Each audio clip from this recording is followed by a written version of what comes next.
There it is, it's a folding phone, and I have to tell you, it is actually one of the more impressive folding phones that I've tried. And I've only tried a few, but Samsung has really figured out and refined a bunch of things that were wrong with earlier folding phones, and that starts with the screen. It is actually made out of an ultra-thin, flexible glass, and so if I sort of run my fingernail over it, you worry about it scratching on a Fold or on a Moto Razr, but here, it doesn't leave a mark, which is great. It does have a tiny little crease that you can kind of see right there at the hinge, but it's very subtle and you don't feel it as much. It's much more subtle than it was in the Galaxy Fold, and especially on the Motorola Razr when you feel it. Now, when you close it, it's got a pretty strong hinge, so it's kind of hard to open and close one-handed. That really does add to the feeling of overall build quality for the thing, and it's also there because Samsung wants to do fancy little software features when you put it at an L here. I was able to try two of those things. I was able to watch a YouTube video on it, which meant that I could see all your lovely comments on the bottom half. I was also able to do a Google Duo call, which made a lot more sense. Just set it on there and have it on the screen. That is the main thing that Samsung is doing in terms of software customization, but there is one other thing. There is this itty bitty little screen on the front. If you swipe on it, you can see your notifications, and if you double tap the power button, which doubles as a fingerprint sensor, you get a little tiny selfie camera, and you can see yourself, and you can take a selfie. It's adorable. In terms of specs, it's actually also impressive because it's a Snapdragon 855 Plus processor. It has 8 gigs of RAM, which is fine, 256 gigs of storage, and it has wireless charging, which is not a thing on most foldables.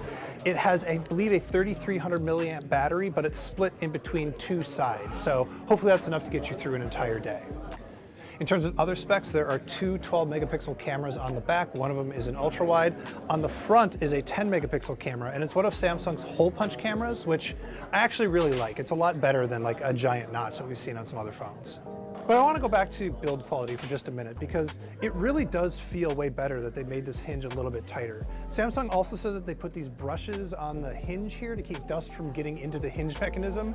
I don't know, it's like cilia. It's very biological. I kind of love it. But it feels good. The crease isn't too bad here. And when you close it, there is a tiny little gap. You can definitely see it. It is not completely gapless like on the Motorola Razr.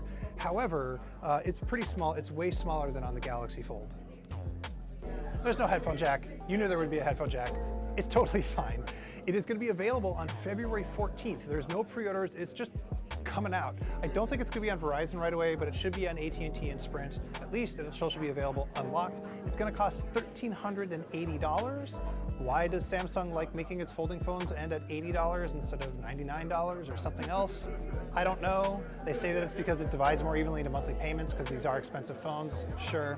But look, I'm really excited to review this phone. I really think that Samsung has figured out a lot of the things that they did not get right on their first folding phone, and so this has a lot of promise. I just don't know if it has $1,400 worth of promise.